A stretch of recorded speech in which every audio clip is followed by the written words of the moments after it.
Good morning, good morning. For those of you just walking in the door, please find your seat. We're going to begin.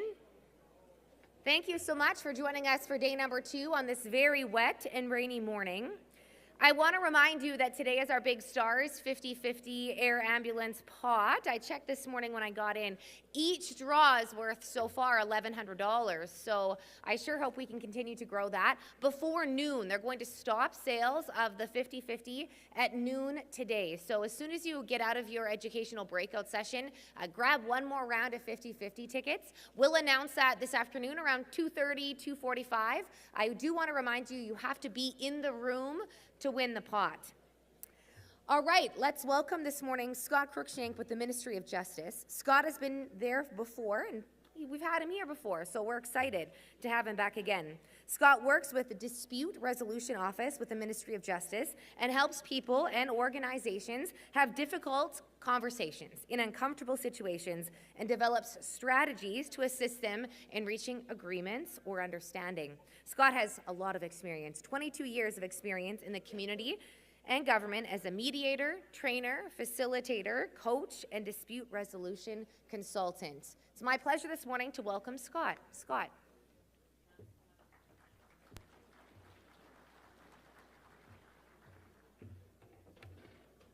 you need this?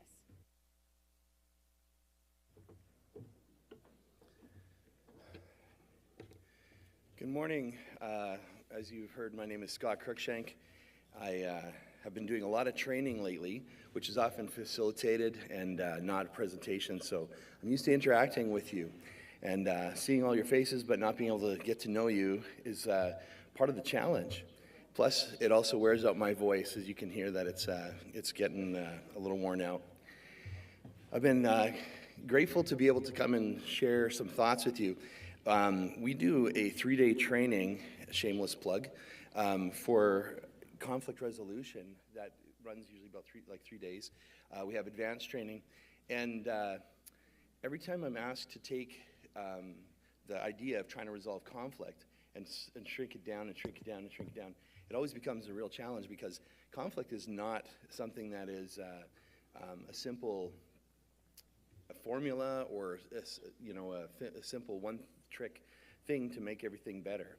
And so I'm going to share a whole bunch of concepts that we would spread out throughout 3 days, just as a bit of a primer, but give you an idea of how they connect. And then in the breakout sessions, some of the breakout sessions are about conflict resolution today. And I'm going to stick around and also be there if you have any questions in that or between the break. And feel free to email me at the Dispute Resolution Office. It's just my name.gov.sk.ca. Just not all at the same time. One of the things that you may have noticed or maybe be sensing is that it feels like conflict is escalating a lot. And we get a lot of calls in our office asking us about managing conflict and managing difficult conversations.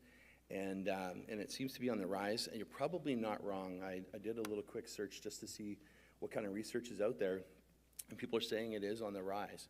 And part of it is the fact that conflict is based on whether we feel comfortable with or not comfortable with people. Conflict is a simple problem, and when we have the solutions, it gets resolved easily. When it comes to having some difficulty with it, that's usually when we start thinking of it as conflict, and conflict actually can become contentious. Contentious can become even litigious, and it becomes one of those things that most people try to avoid, which doesn't actually help all that much. And so one of the first things that I'd like to go to is a quote by Stephen Covey's son, Stephen M.R. Covey, who wrote a book about the speed of trust. And it boils down to the fact that trust keeps things moving quickly. And the reason it does is because people have a understanding of what it is that they're trying to do, an understand of the environment that they're in, and they have an understanding of the people that they're dealing with. That is when we have trust. If we have had bad experiences. We've had a lack of understanding of who people are. Trust breaks down. And then, as you can see the quote, it says that trust is an unseen cost of life and business.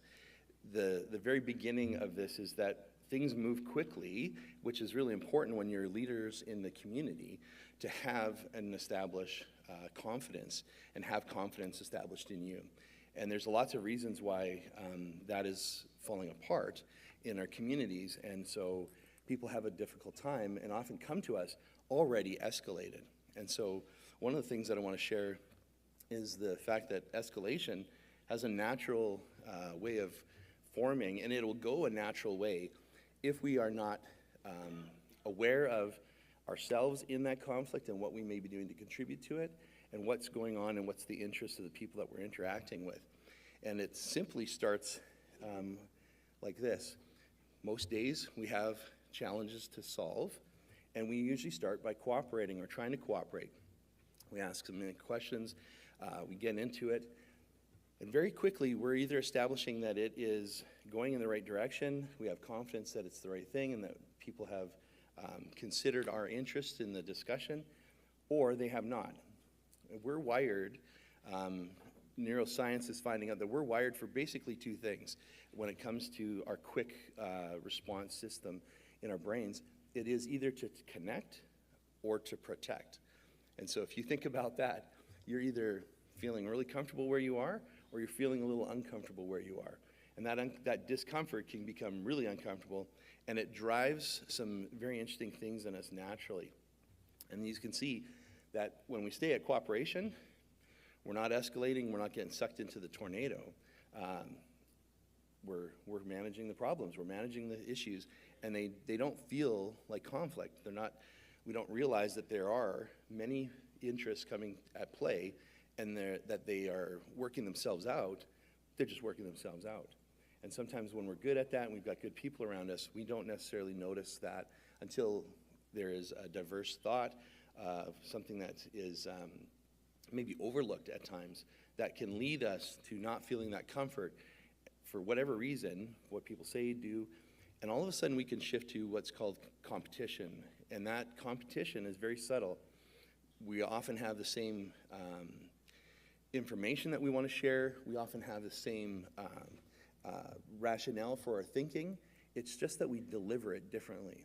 And when we deliver it differently, or the people that we're dealing with take an approach that comes at us really aggressively or perceived aggressively, it triggers things in us that puts us in a spot where, as you can see at the top of that, the 4 points, we get defensive, or the other party gets defensive, or maybe comes in defensive with already feeling like leadership, the community, the governments are not doing their job. They're not meeting our needs. And so when they come in with that, they may be already at that spot or higher that we're starting to deal with folks. And really the quickest thing, and most of you probably do this significantly well, in most cases, is that you're going to cooperate with them. You're going to figure a way to de-escalate them from just your personal experience, whether it's speaking calmly, it's keeping a demure. As soon as they get under our skin, that's really where the problem becomes a problem, because they start triggering us, and we become competitive, and our language, our approach, our tone can change and change the way that that conflict goes. So I'd love to put you in small groups. You're in small groups, but just think for a minute, maybe even individually, what would you notice when someone is shifting from cooperation to competitiveness and being competitive? Just think of a conversation that you may have been in recently where it became a little tense, or you felt like you had to really assert yourself. And ask yourself if you're being assertive and cooperative, or were you being assertive and being competitive, and what might be that thing? Or if you can see it easier in other people, what was it that they were doing that seemed competitive instead of cooperative? Okay, so just think about that for a second.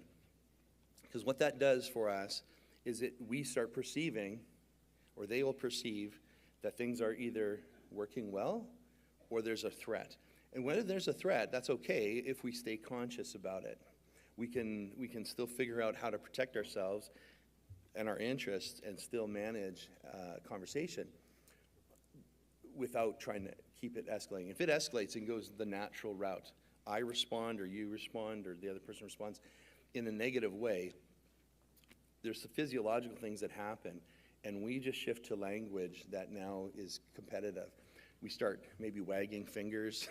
We might start banging on things. We might actually say things that are seemingly threatening to a person that may or may not be in a good state, mentally well, right? And all of these things can actually escalate them. One of those key things is that we start being in automatic mode.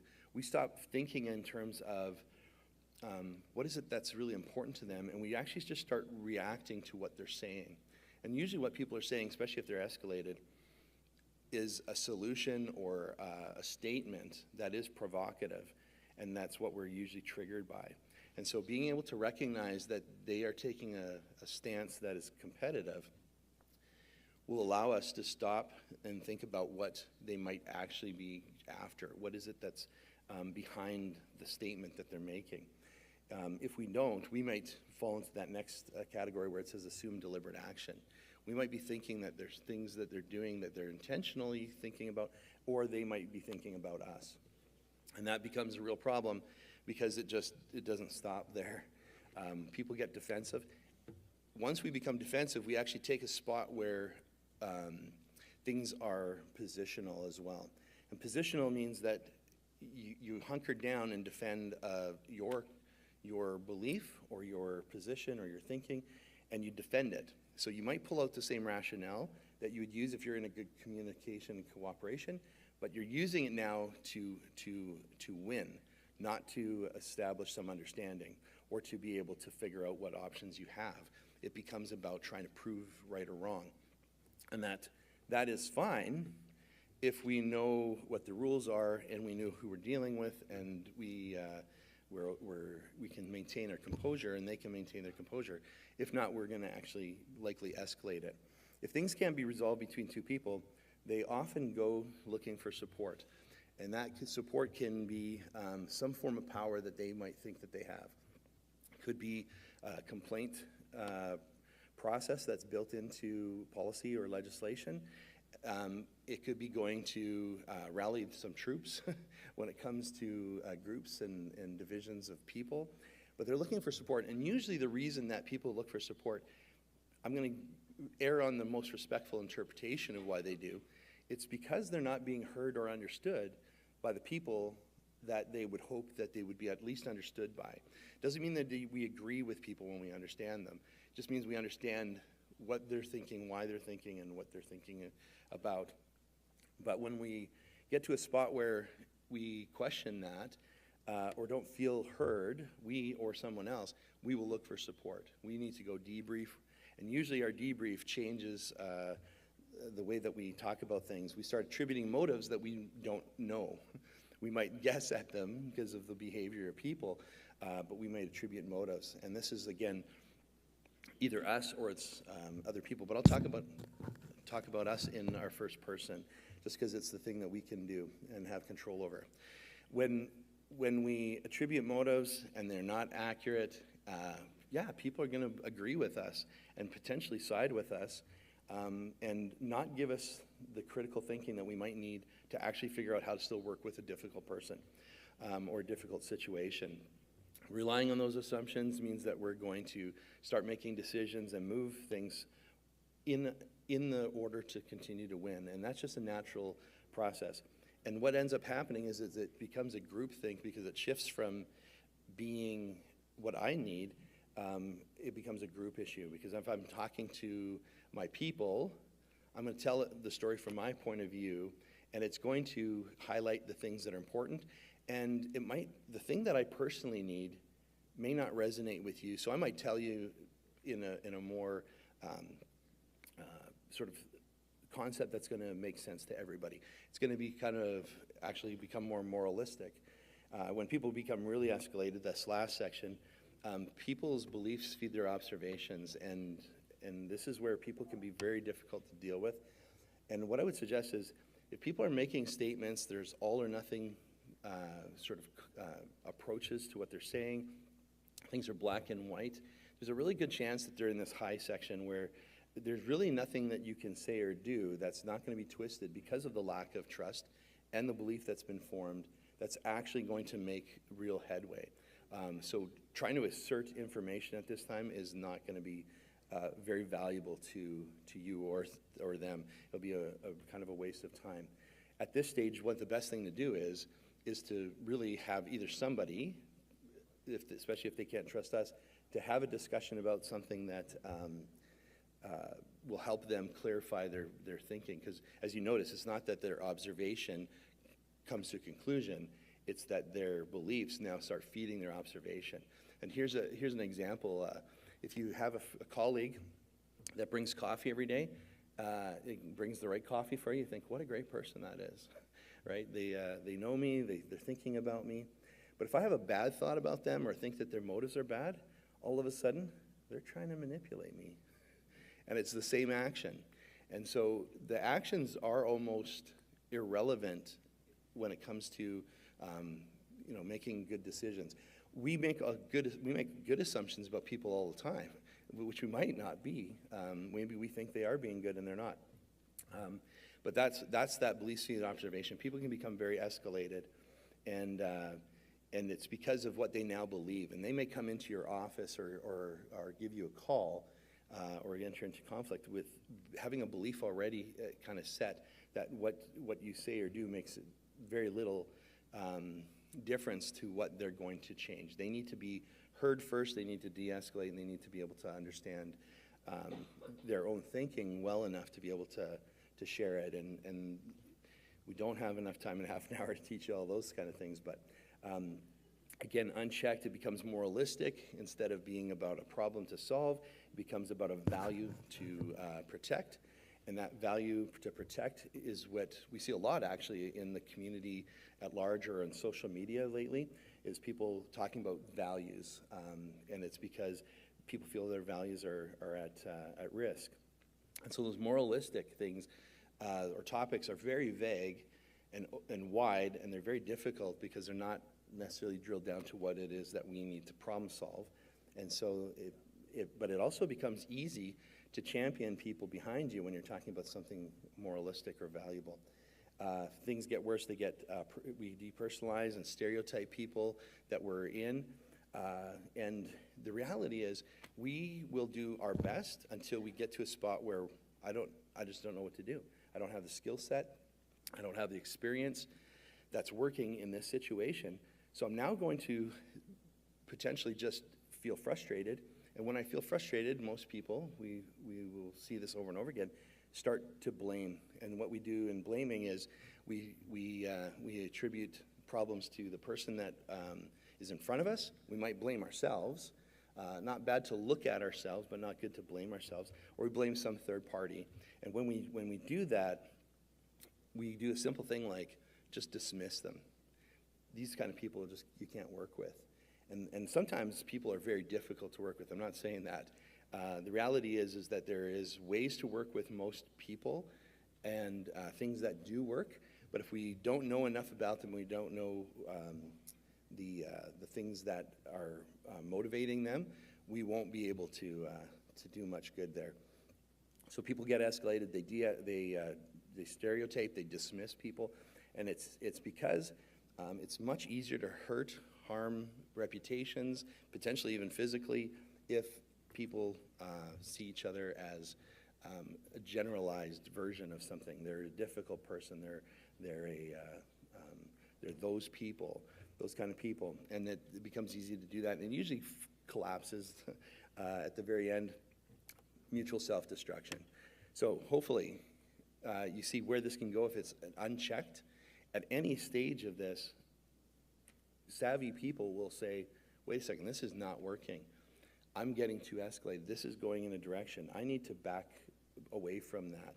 especially in that first third, anytime we're in a conversation, if we it's always that easy. If we recognize that we are becoming competitive, we're speaking over each other, we are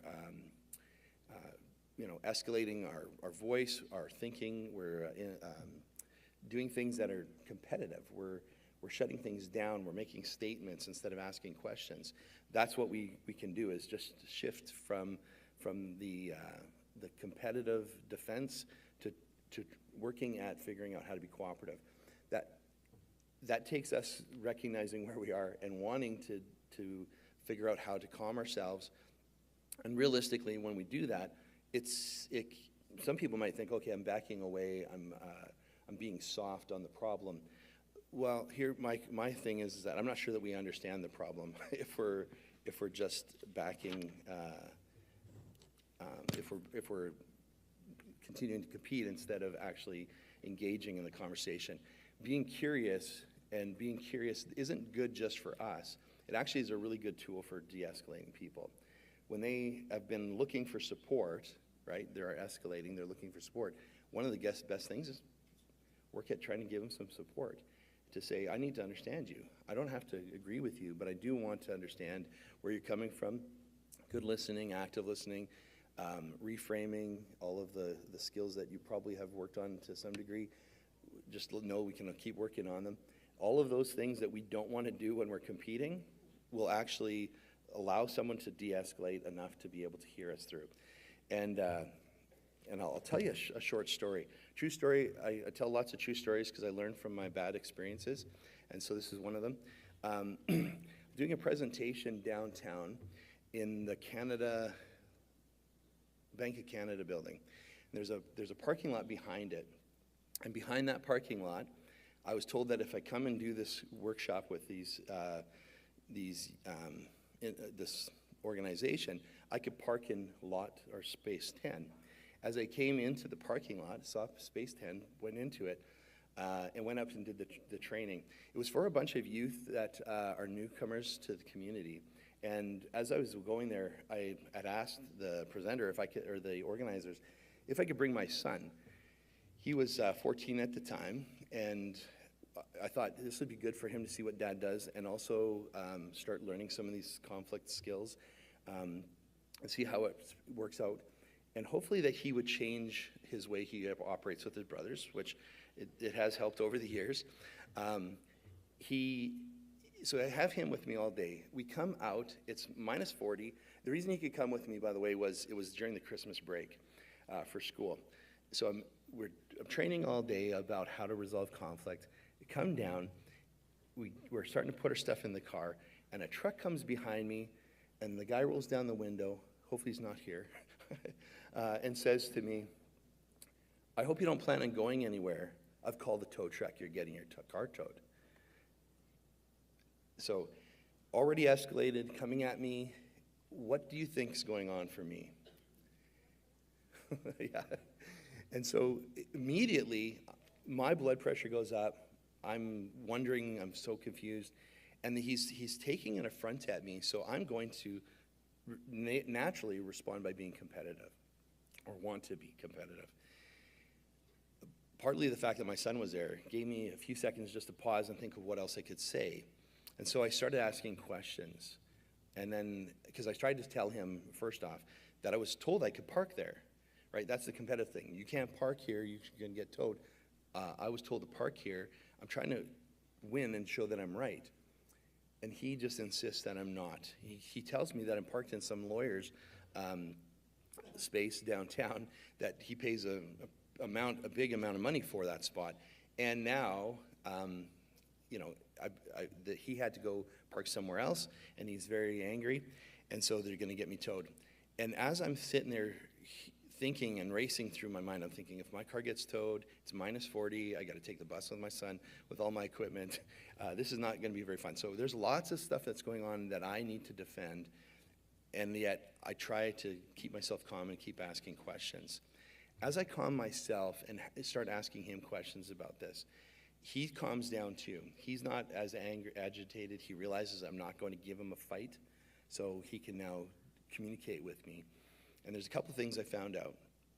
I found out that it was somebody else's, that they pay a lot of money for it, and that's why they feel angry, is that I've actually taken advantage, and it's an unfair situation that they feel is going on.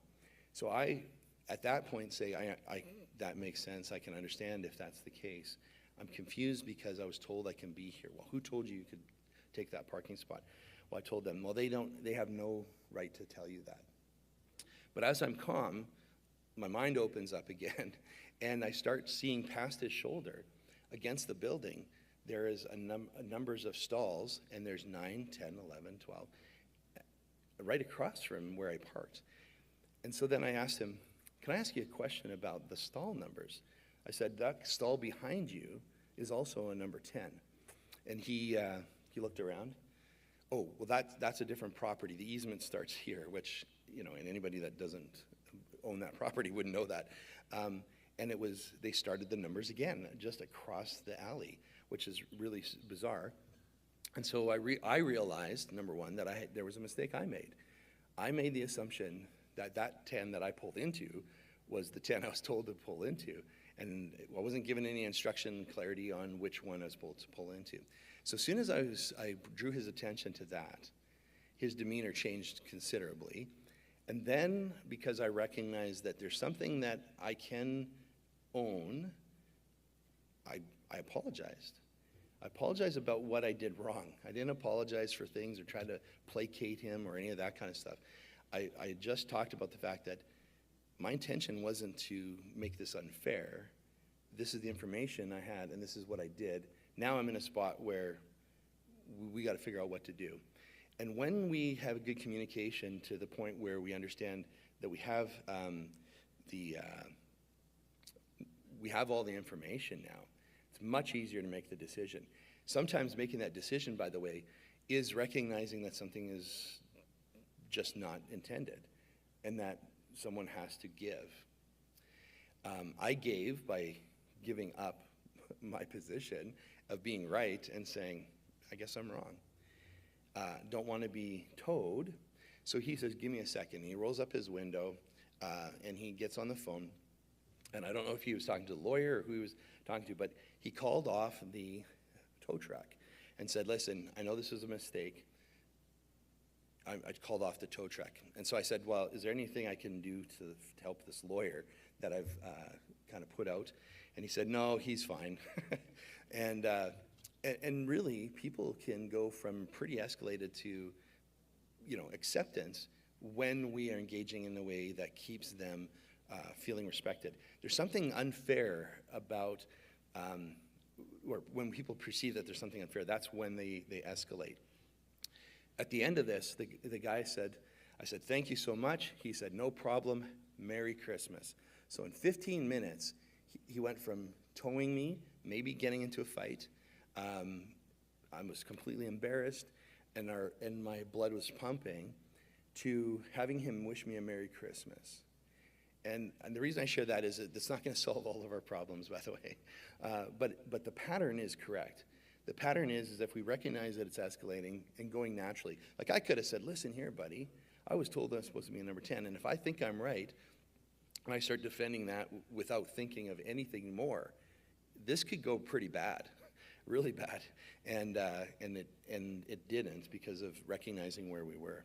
And one of the concepts that we share at the Dispute Resolution Office and through conflict resolution, I'll just pull all this up here, is that there is this balance between the relationship that we're working with, the person that's there, are we cooperating and working with them or against them? And then there's the other side of, I need my goals met. I need to drive home. I'm not going to want to get stuck taking the bus and freezing my butt off with my son and all my equipment. So there's goals I need to meet. If I just insisted on that, if I thought my information was correct and just fought from that position, I probably would have actually ended up driving home or on a bus and lugging my stuff. Well, by the way, the beautiful thing was, I come out of, this guy pulls away and wishes me Merry Christmas. I turn and I see my son on the other side of the car. He's got this massive grin on his face. He says, Dad, you just did everything you said and taught us today. So really great scoring in terms of influencing as well. The balance, as you see, these approaches, by the way, if I could spend an hour with you, there's lots to recognize that the approach we take actually can influence the approach that someone else takes. If I take a competitive approach at the wrong time, I might just trigger that part in them that becomes positional, that they now are going to hunker down, now fight me, right or wrong, and end up being in a fight that doesn't resolve, even if the solution is good or bad. Over accommodating, we tend to try thinking cooperation means we just need to say yes all the time. That's not accurate either. We need to know where we need to correct our own selves. So collaboration isn't about trying to just be kind and get along. It's about trying to be as assertive and cooperative for the purpose of being able to actually get what I want in the end. And there's a difference between a win-win and a win-lose situation that things happen. And so a lot of this information I'm sharing is so that we recognize, where am I? What's going on for me personally in my own physiology? What's going on theory-wise? Am I escalating or am I provoking? What approach am I taking? When I understand my approach, I'm better able to understand the other person's approach, and maybe even the relationship between what I'm doing and what's going on there. And then I have the ability to adjust and influence that situation. So, really good at not paying attention to my time. My time's over. Okay, so one of the things, I'm just going to go to this really quick. I want to show you how this works. If we have a problem and we think that problem has one solution, or we just blurt out what we think our solution is, and it doesn't work for everybody in the room, then it's not a good solution, or the process wasn't good. And chances are the process wasn't good. Me stating what needs to happen is going to provoke people. If I take a position that doesn't consider everyone's interests, at least consider, not always include, but if they're not even considered, that's going to feel unfair, and they're going to take a bad approach. So navigating conflict is about moving from the two-step to a four-step sense, and it's about orientating ourselves with what actually is the problem, fully understanding not just the problem, but the people's perspective of the problem and the impact that it'll have on them. And we may disagree with them, that's okay, but at the end of the day, if we don't recognize what's actually going on for them, we will be shooting in the dark and we'll become a win-lose situation. Win-lose situations are fine maybe when you're buying a car. You win, they lose. That's okay. Just don't go back to that place. But if you're in municipal work, you will continue to be in that place. You will continue to need to negotiate with people. That if you have never even tried to fully understand their perspective, to be able to address it, not agree with them all the time, but at least address it in a way that feels respectful, then it doesn't feel so unfair, and people will recognize there are processes like voting that will make the decision so we can keep moving on. And that's all I'm going to share with you for today. The rest of it is really good, and you should give us a call at the Dispute Resolution Office. Thank you.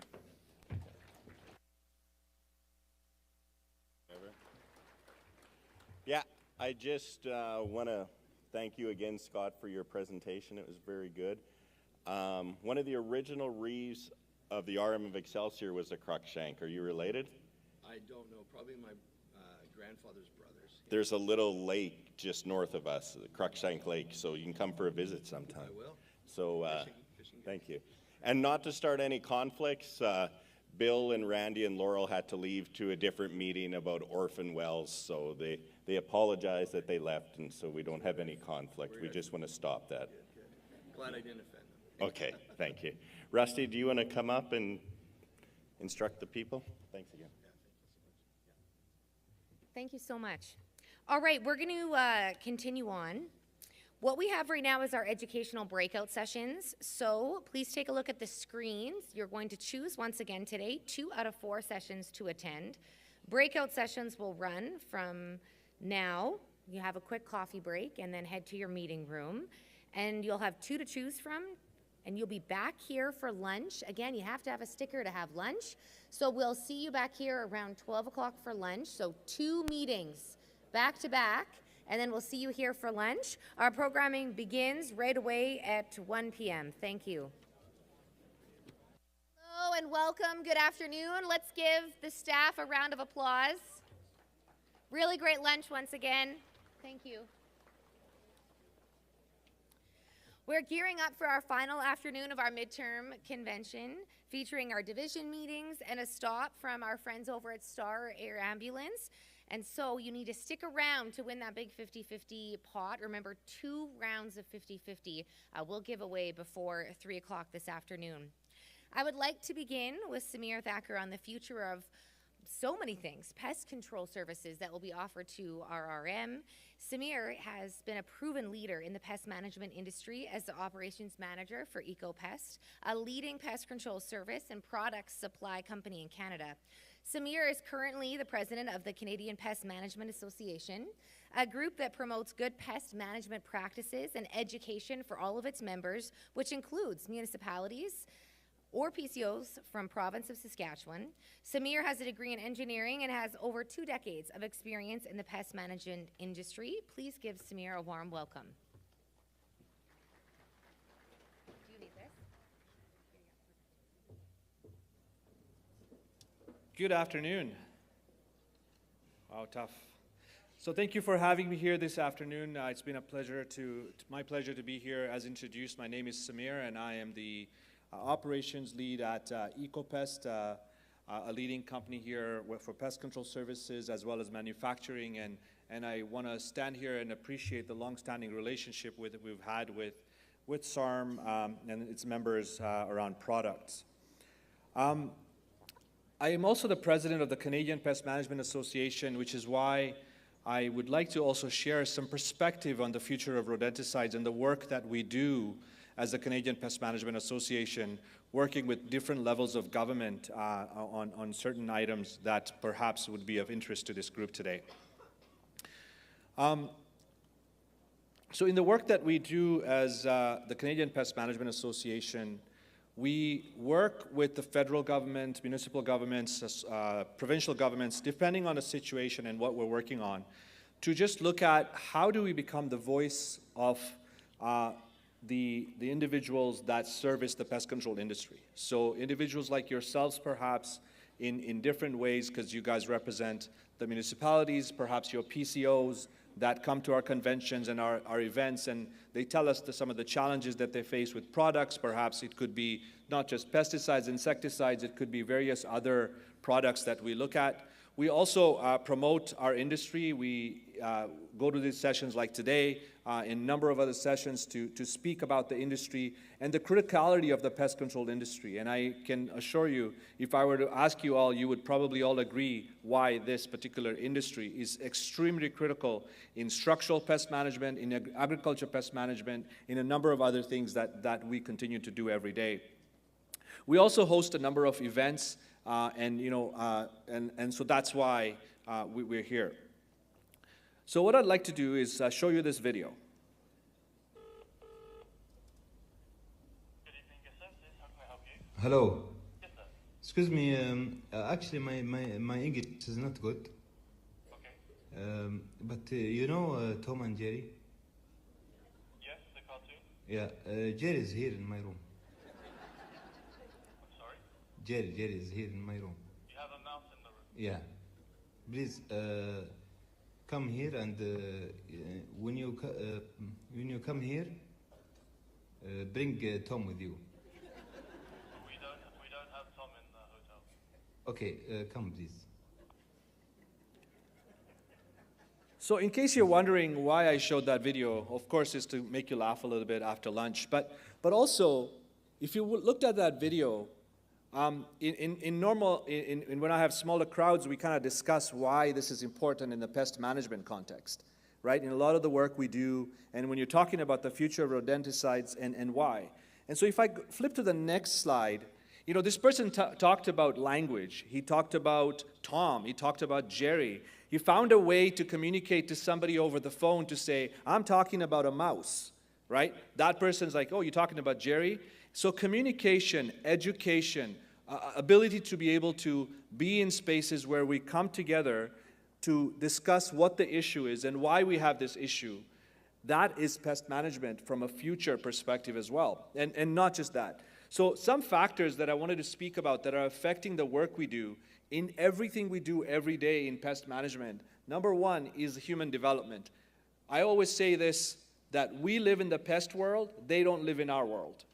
We live in the pest world, they don't live in our world. And no better crowd than this one to understand what that actually means. And so when you think about it, as we build buildings, barns, houses, whatever you call it, we're building in spaces where pests have lived forever. And so how do you kind of look at that and what impact are we having on that?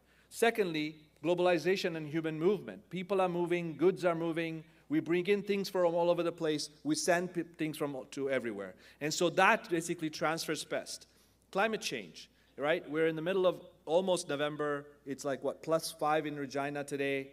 That's not normal, right? Hasn't been very normal, right? Depending on what's going on, things change. There are a few things that are affecting a lot of things. And so animals, pests, and a number of these things use climate as a way to detect, right, what's going on. Things do change. Human-animal interactions, what's going on with us, and legislation. You know, this province has seen some impacts of legislation. Other provinces have as well in terms of pesticides, use of pesticides, and a number of other things. And so really, what is the future?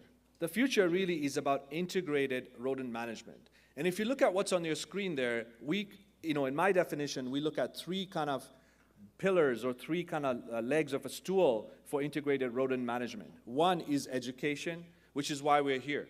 And I'd love to have a conversation later on about the details about what because I only have a very short. Second is elimination and reduction. How do you take away water, food sources, and some of these other things that perhaps are not very easy in the work you do or in what you do, but they're all part of the integrated approach.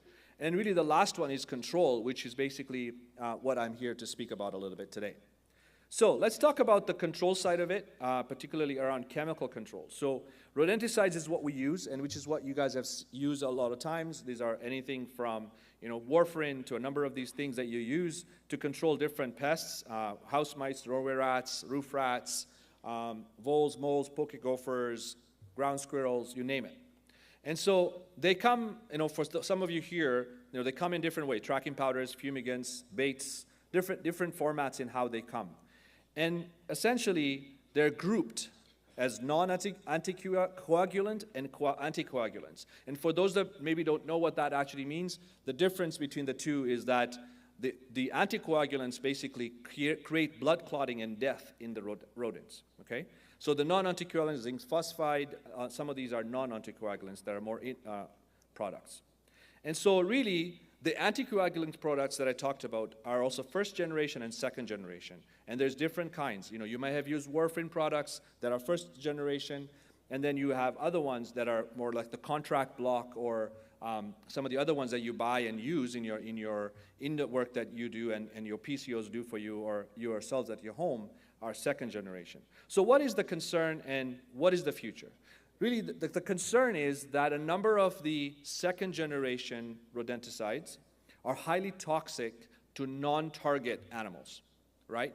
So there are a few cases where they have become toxic and have been consumed by non-target like birds and other animals. And essentially what that does is it causes some challenges. Now, I'm not here to say what is right or wrong. What I'm saying is there are some challenges. And how do we basically work to follow what can be done for us to be able to continue to use these products? I'm in the business of pest control. I want to use the same products that you want to use. The point is, how do we continue to use these products? So essentially, there's been proposals made to mitigate these measures, and across the board, there have been some challenges where these things have changed. For example, the province of British Columbia banned second-generation rodenticides. So in the province of British Columbia, we cannot use anticoagulants of second generation. There are specific use for it, and that's all they allow. In the city of Montreal, for example, there's a bylaw around usage of second generation. And again, what is the challenges there? Again, this is happening in our own country. It's happening all over the world around how do you use rodenticides. And really, I was at a conference 2 weeks ago, and there's a researcher out of California. And California has been one of those states in the US that has been very much about non-targets and how do you use rodenticides. And really in the research that they did, and they said, you can't fix a rodent problem by banning chemistry. And I hope this resonates with some of you in this room, because you can't fix a rodent problem by banning chemistry, but you fix it by managing the rodents. And so really, the EPA, which is the organization that evaluates products in the US, and PMRA, which evaluates the products in Canada, sometimes work very closely to understand what are the risks to the products that are registered in Canada for the use in Canada. And so the EPA is now reviewing all the rodenticides across the board. The PMRA is also reviewing the rodenticides, and they work very closely with the recommendations of the EPA from the US and from the European Union Reevaluation Committee. And so what can we expect? And what is that future that I'm talking about? Really, we feel as an industry that there will be some reclassification of products. So where certain products can be used and cannot be used. For some of you that understand, you sell to your, your offices sell to your ratepayers, you use it a certain way. There has been discussions at your conventions about packaging of rodenticides, and all these things really come down to the reevaluation and understanding the risks of the rodenticides to non-target animals, to human beings, to children, and a number of these things. So really, what we're expecting is that we may see some reclassification. Where they can be used, what can they be used for? And secondly, use patterns. Can they only be used inside? Can they also be used outside? Right? And so some of the products that you buy from some of us or you use have use patterns. You can put it inside in a bait station, or you put it outside in a bait station. Sometimes you can use it without a bait station, right? So there's different kind of laws or rules, if I may call, and so those are the things we can expect. Enhanced PPE requirements, so what you can wear and what you cannot wear, or what you should wear when you apply the rodenticides. Enhanced bait station placements. Time and use prohibitions. So for example, what that means is in British Columbia and in California, they have certain number of days a certain product can be put out. So in British Columbia, for example, with the second generation anticoagulant, if you can come up with a good rodent plan and understand it, they allow you to put it out for 35 days, if I'm not mistaken, for a total of 100 and some days in a year, right? So that kind of prohibition may also come in place. Again, there is also mandatory carcass search and removal procedures. So that is the case even if you currently look at the label for Rosol and a number of these products that are out there. There is some requirements around pickup of dead animals and what you can do. So you can expect to see those things. I'm not here to speak for the government, but what I'm saying, based on what we're seeing, based on the conversations that we see with PMRA, with EPA, and some of the organizations that I represent, and the work we do, that is kind of what we can expect to see. And so my point today was to say, what do we have to do? What do we have to do as individuals in this room? We're talking with the people we work with, our suppliers, our regulators, our legislatures, is really to understand what is a sustainable rodent management plan. And what I like to see, what I'm seeing here in a lot of places, we're starting to have conversations beyond rodenticides. So for example, raptor programs, right? Programs around looking at what are the alternative products, how much and where, using of bait stations, purchasing of bait stations, understanding, hey, how do we change the habitat? So I had a call the other day from somebody asking me, hey, Samir, you done a presentation for SARM about 6 months ago, and you talked about change of habitat in a farm. And I said, what does that mean from a rodent perspective, from a ground squirrel perspective? What does that mean when you have a large farm? And so we went into a conversation and we started discussing. I said, what is your cutting program? How do you cut? How often do you cut? What do you do? When do you apply rodenticides? Right? So if you look at the question around application and the law and the label, when do you apply the Rosol? When do you apply the zinc phosphide? What is the biology of the Richardson ground squirrels, and when are they actually active, and what does it work? Or the rats, same thing. If you have roof rats, where are they? If you have Norway rats, what's going on? Where are they at? What's the issue? What time of the year? What is your barn looking like? What is your farm looking like? So all these are things that we need to understand what is an implementation of a sustainable rodent management plan. We will not be able to say the pests are never going to be here. I said, we live in the pest world. They don't live in our world. Pests are always going to be there. And so the point is, what is that sustainable rodent management plan? And our industry, and we are appreciating also that more and more there will be implementations of sustainable rodent management training courses, because I think people really need to understand that it's beyond rodenticides. It's beyond pesticides that pest control needs to happen. And if you look at that small circle that is on the corner, if you remember, I said we have 3 pillars. Again, education, the ability to be here, the ability to have this conversation like we are today, be able to kind of understand what is going on, the ability to be able to eliminate and reduce water, food, pest harborage.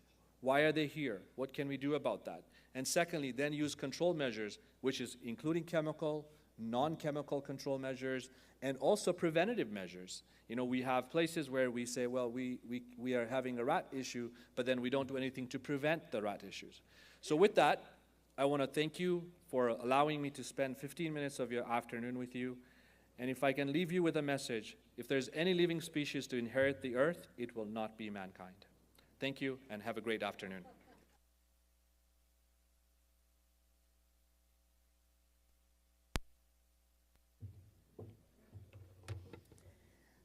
Love that. Thank you, Samir. I would like to call upon Craig Williams with SARM to speak on behalf of the HR. Craig is Director of Member Services and Strategic Projects. He's been with SARM now for 12 years. He wears many hats, from overseeing our portfolio of services to supporting the organization as a member of our senior leadership team to ensuring that our computers all work and the office stays in top condition. Please welcome Craig.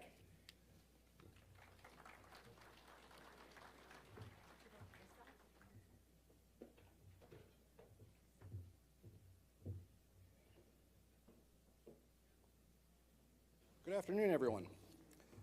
So I'm excited to be here with you today to share a significant step forward for our organization, the full launch of an HR service for your municipalities coming in 2026.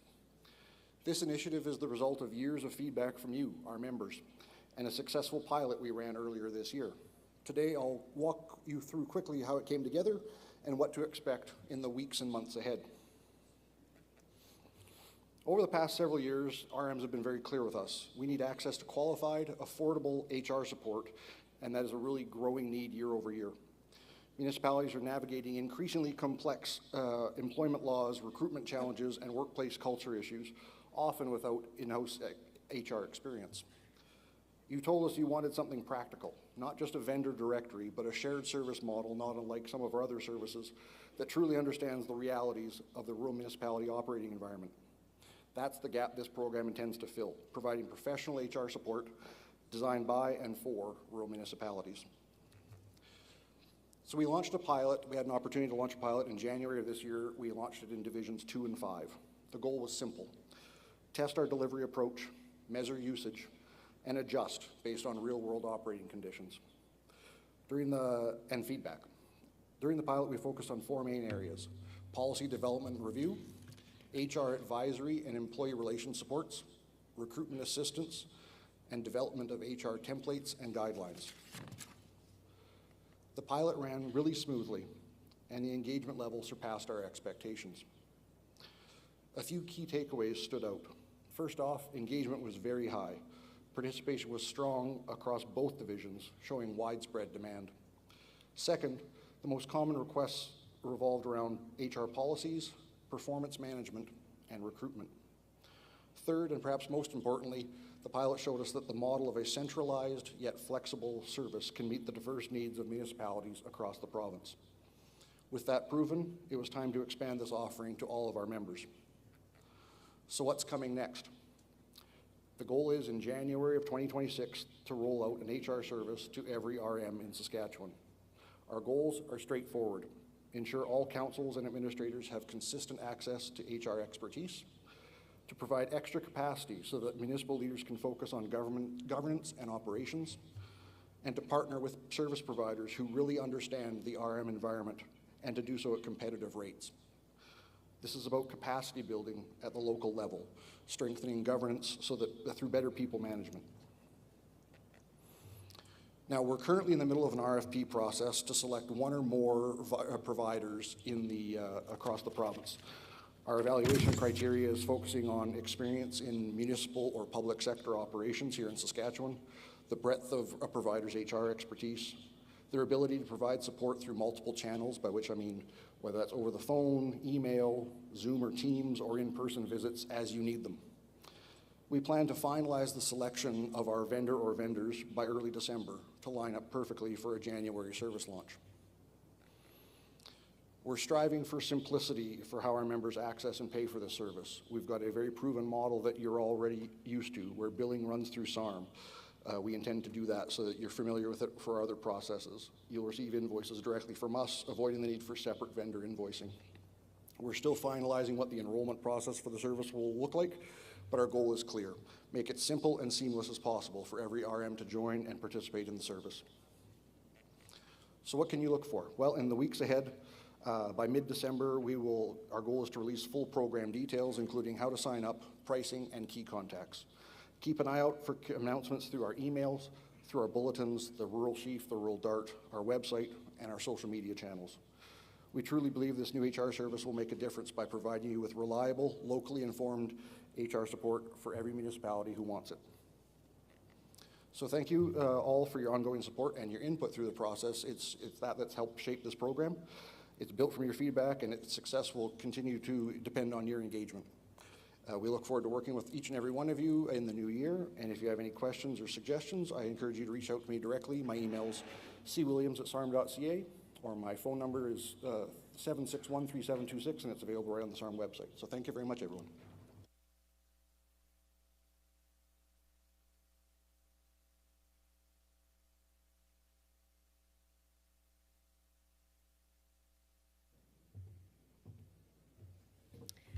All right, we are closing in on the end of the day. I want you to remind you that we do have our Stars Air Ambulance 50/50 draw shortly. You must stick around to win the cash. So I want you to make sure you don't bolt out of here. We still have division meetings to get to. This next presentation will be an interesting one for every RM. Food and Farm Care, presented by Stuart Lawrence. Stuart is a fourth-generation farmer near Rosetown, where he and his family grow lentils, barley, oats, canary seed, flax, durum, and canola. Stuart has served as a board member for the Western Applied Research Corporation, the Canary Seed Development Commission of Saskatchewan, and is the Division 3 counselor for the RM of St. Andrews, number 287. Stuart serves as the chairperson of the Farm and Food Care Saskatchewan and vice chairperson of the Saskatchewan Pulse Growers. Please give Stuart a warm welcome. Thanks, Rusty. Thanks, everyone, for having me here today to talk a little bit about Farm and Food Care Saskatchewan and what we do. Presentation is called the Fear of Food and Farming. Could I get the AV people to put the notes version up, please? Presenter view. Thank you. So I'll just start a little bit with a definition of what public trust in agriculture is. And what we have today is a fundamental shift in the way that society looks. We're no longer a rural-based society. We're increasingly becoming more urban. And as urbanization occurs, we have fewer and fewer people that are able to relate to what goes on a farm. And so we have fewer grandfathers that can answer questions about how farmers do things. Less than 2% of Canadians have a direct tie to the production of food anymore. This means that we're losing the generation of consumers that did have that tie to grandpa, an aunt, an uncle, or a family member that could explain what farmers are doing. This also means that our elected officials don't have an understanding on how they affect our food policy. We're going down the path one step further, and the elected officials, now that they don't understand that or how we are producing our food, that complicates how they do things in terms of regulation of inputs through the PMRA. We legitimately have people that can live their entire life in Canada and not once talk to someone who produces food. We also don't have to look very far to see how this plays out in other countries. In the EU, we're seeing in real time how non-science-based food policy is playing out. We also see in the US how policy can be influenced by politicians, and we're seeing it in Canada too, where we have the $40 million PMRA modernization, and that is removing science-based outcomes and inserting ideology in there instead.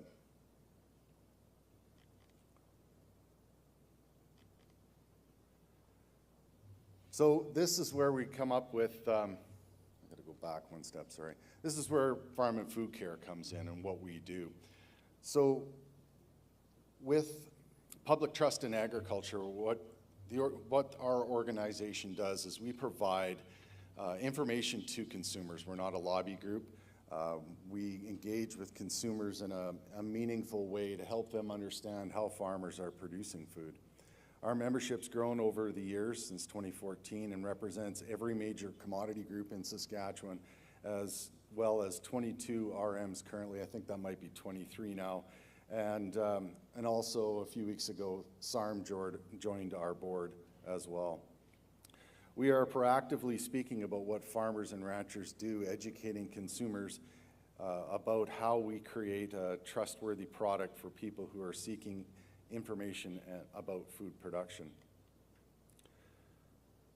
We promote engagement with consumers multiple ways, creating content on social media, but we also host events like Open Farm Days, which is held in August in Saskatchewan.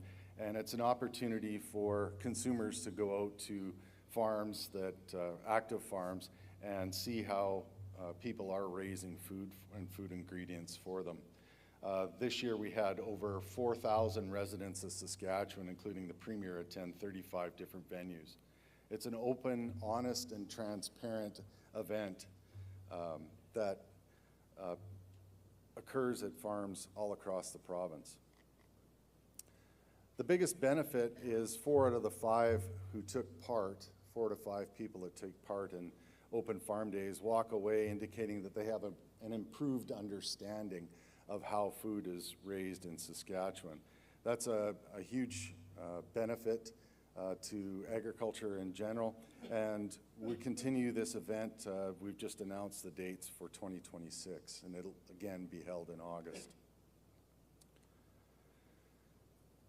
Now, Farm and Food Care Saskatchewan has been around since 2014, and we did realize that in order for us to really fully influence consumers across Canada, we needed to have a more national brand. And so we have Farm and Food Care in Saskatchewan, and we have Canadian Food Focus, which is national in scope.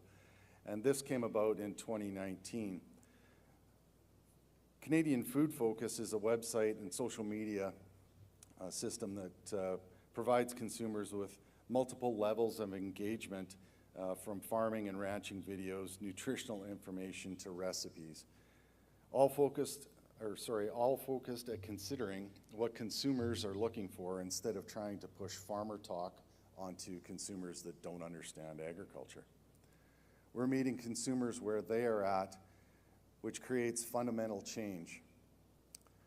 We're now connecting with urban consumers for excellent job, we are now connecting, the words are really small, folks.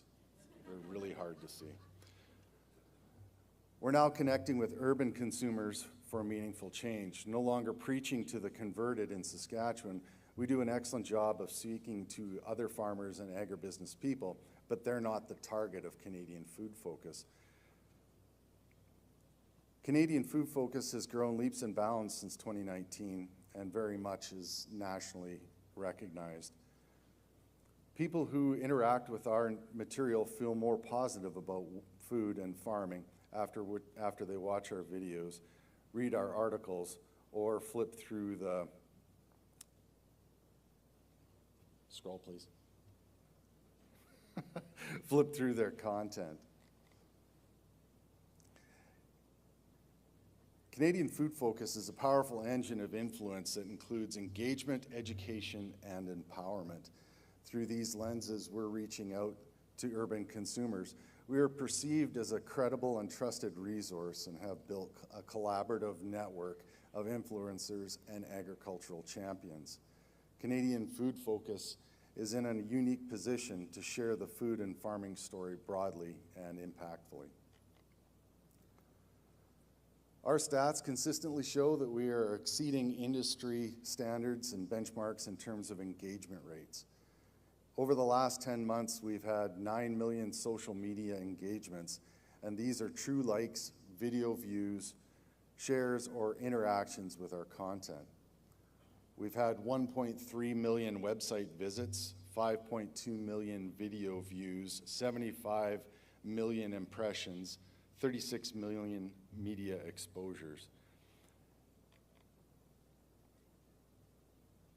We're making a difference when it comes to trust in food and farming in this province and in this country. But we could do more, and I'd ask that you would consider joining Farm and Food Care as members for your individual RMs.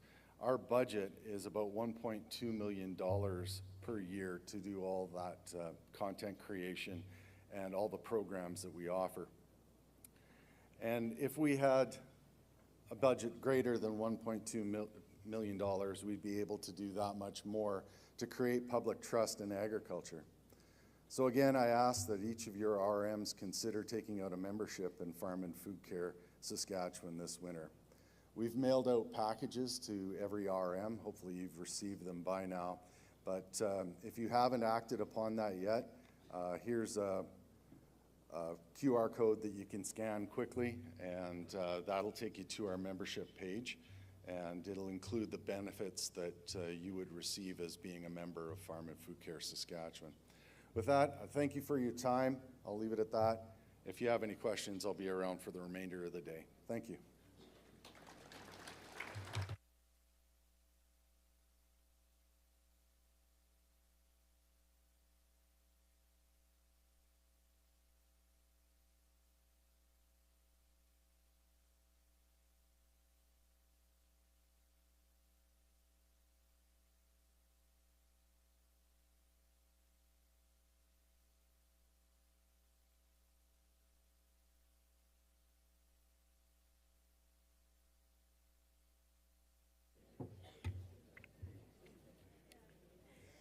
Thank you so much, Stuart. All right, we are going to welcome our friends over at Stars Air Ambulance to come join us on stage. Let's welcome Sherry Lemon and Carrie Service. They're going to come up and present. Don't leave yet, because following their presentation, we'll do our 50-50. We have some SARM Challenge winners to announce. And then, of course, we have to head off to our division meetings. So please welcome Stars Air Ambulance.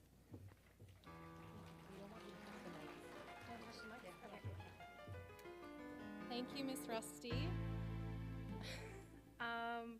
I'm usually the girl that's behind the scenes. I'm the one who's sending you guys all the emails, just updating on some star stuff. There's a lot of people in this room, so bear with me. But when we go into the communities, one of the biggest questions we get is, what do you guys provide to our communities when we support you? And one of the things that we provide is education. And so my colleague Carrie here is just going to give some touch points on that kind of education that we bring to your communities. Clicker? Maybe, is there a clicker? Sorry? This one. Oh, sorry, we're at the wrong one. There you go.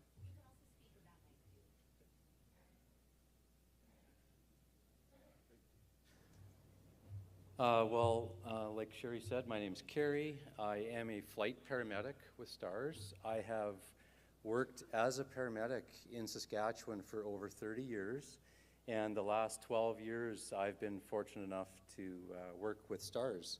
So I have a few moments to speak about the education that we provide to communities in rural Saskatchewan.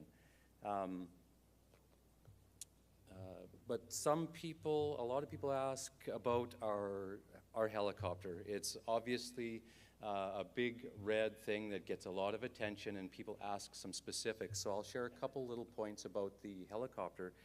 Our fleet was aging years ago because we were flying machines that were used in 1985, and we were doing that up until just a few years ago. So in 2019, we started flying the new Airbus H145, and with all its technologically advanced avionics and our critical care medical equipment in the back, we are a flying ER/ICU.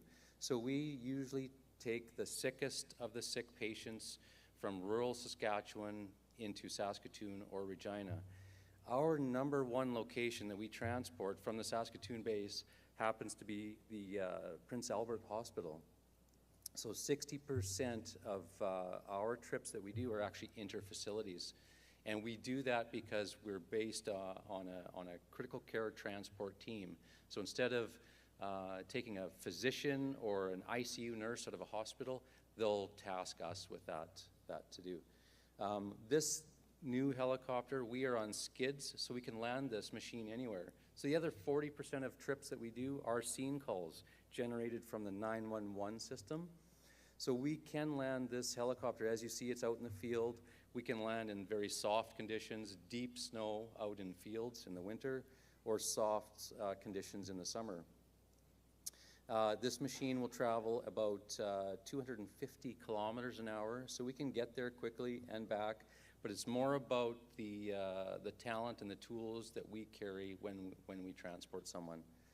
So we work as a critical care paramedic, critical care nurse team in the back, and very closely with physicians. So every trip that we do, we do interact with our transport physician if they're not with us. And we do communicate with them about the patient's condition and what we can do to better that trip with that patient.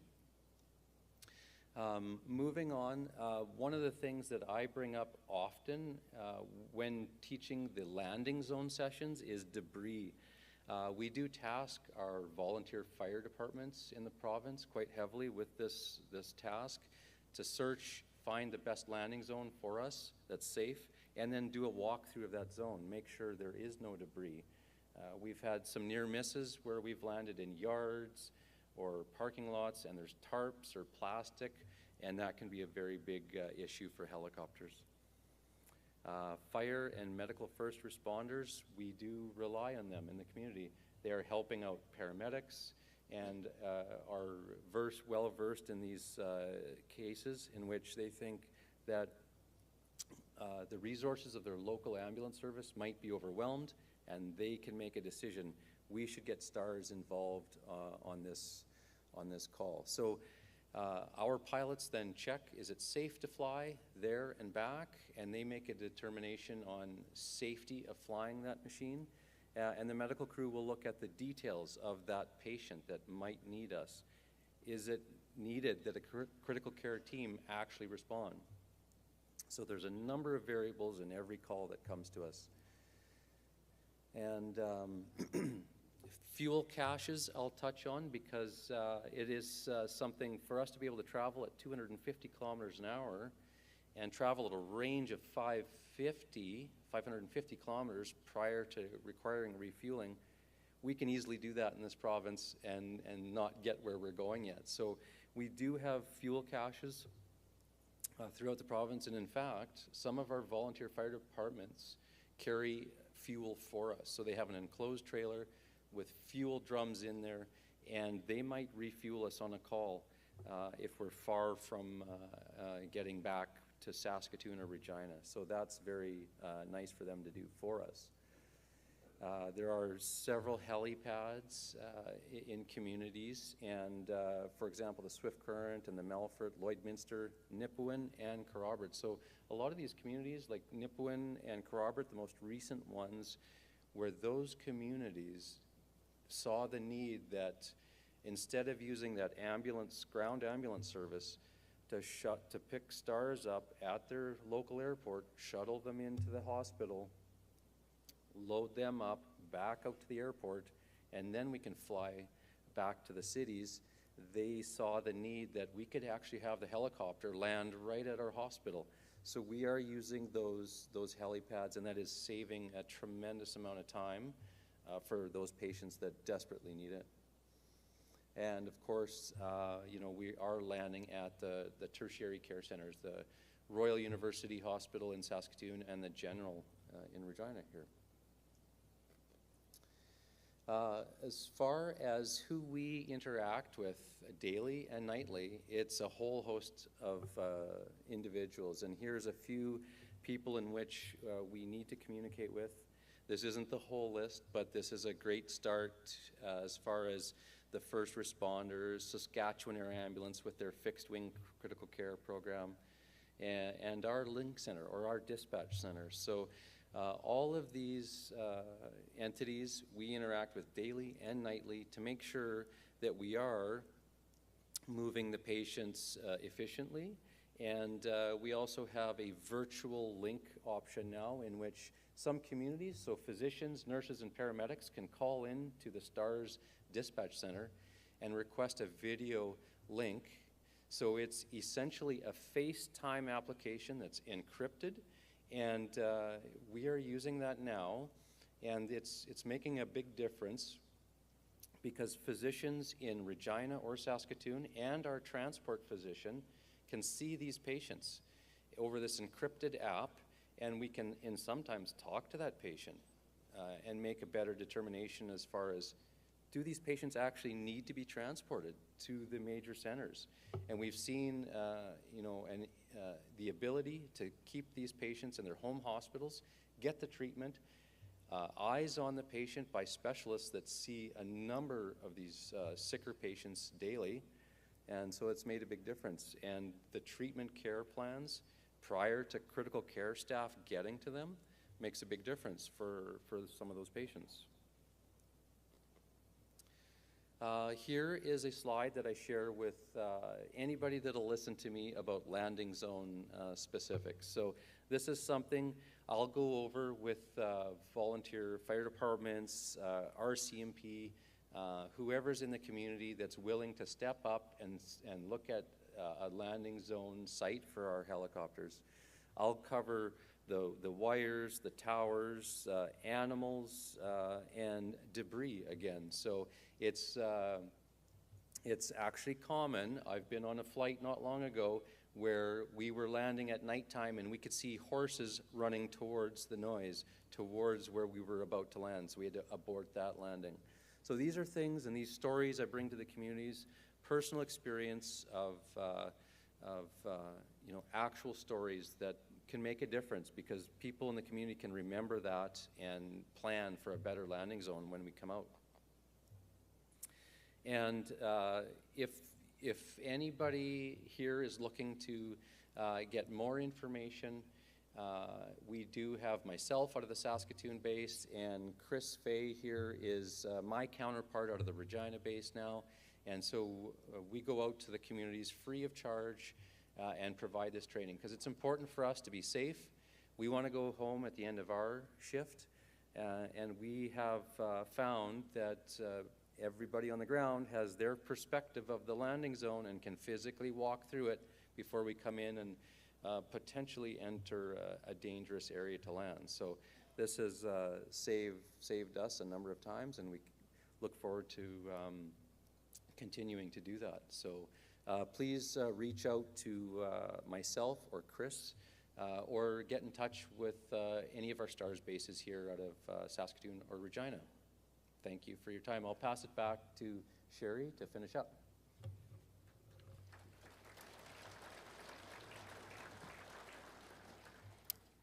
So just for our next slide, it is a VIP story, so we understand that maybe some people aren't as comfortable watching them. So if anyone would like to get up, I completely understand, but this is one of our stories.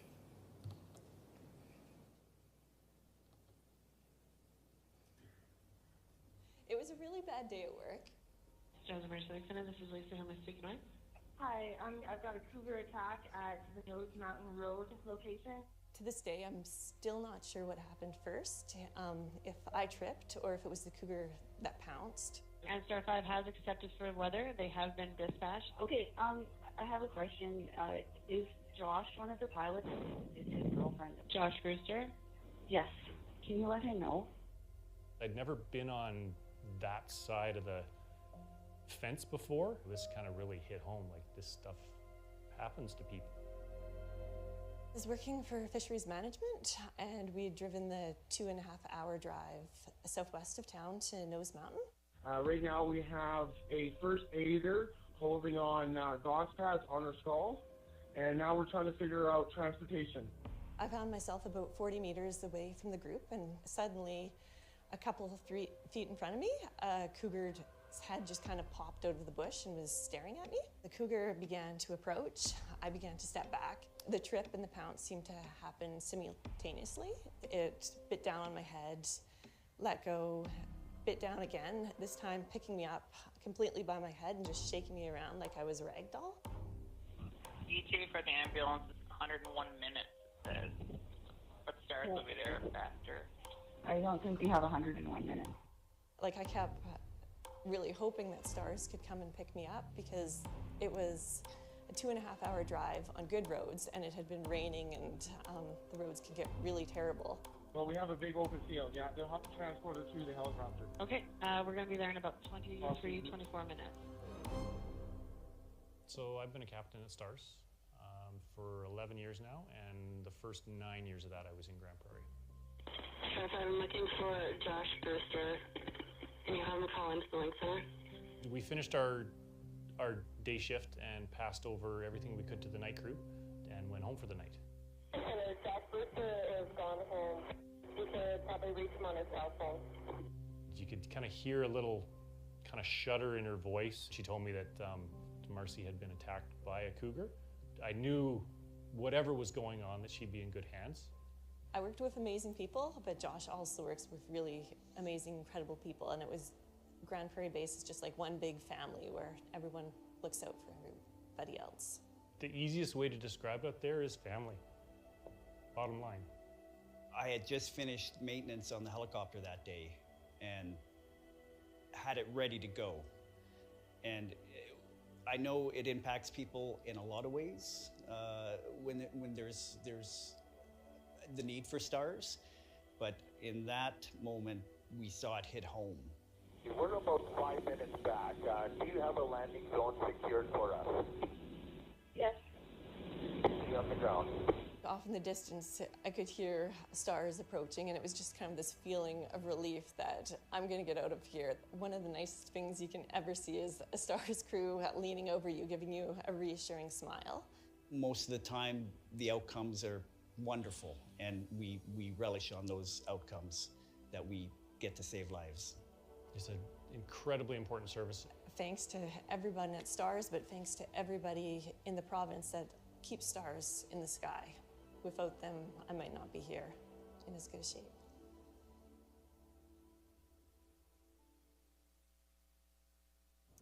So that's our VIP, Marcia, and her husband, Josh, and I can excitedly say that they just had their second baby last year. So it's because of you guys, it's because of our patients. I know there's some VIPs in the room here, and we are so incredibly grateful, each and every one of you, for donating to us and believe in our cause.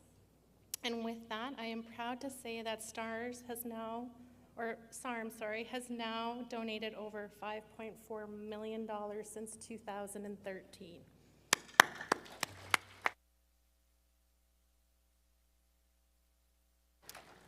December 5th, we will be celebrating our 40th anniversary as Stars. It started in 1985 in Alberta, and we just celebrated 13 years here in Saskatchewan, and again, we just are so grateful. So thank you so much for having Carrie and I, and we will see you in March. I will be back at the trade show booth.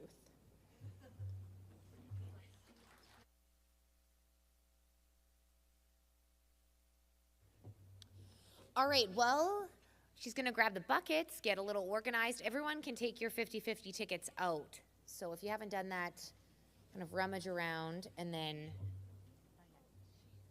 I'll kind of navigate this, Carrie. A lot of money. This is red, no, hold on. The lights. It's red? Okay, it looks a little pink. Red ticket. So, if you have a red ticket, stand up. Let me just shake these around. Here's what is in this envelope, and they take home half of this, right? They take all of this? This is our biggest one. Okay, I've been here a long time. I know this. $1,957.50. That's big. Look at your faces. Okay, you take this whole sealed envelope home, unless I can get $5 for coffee on the way out. Okay, red ticket. Okay.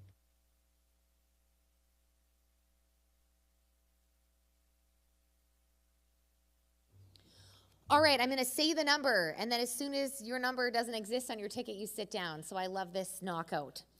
0, 2, 9, 2. A little there. 0, 2, 9, 2, 1. The mass exodus. 0, 2, 9, 2, 1, 7, 7. Oh yeah, that's good. Got a holler in the back. We're going to verify your ticket and give you this cash.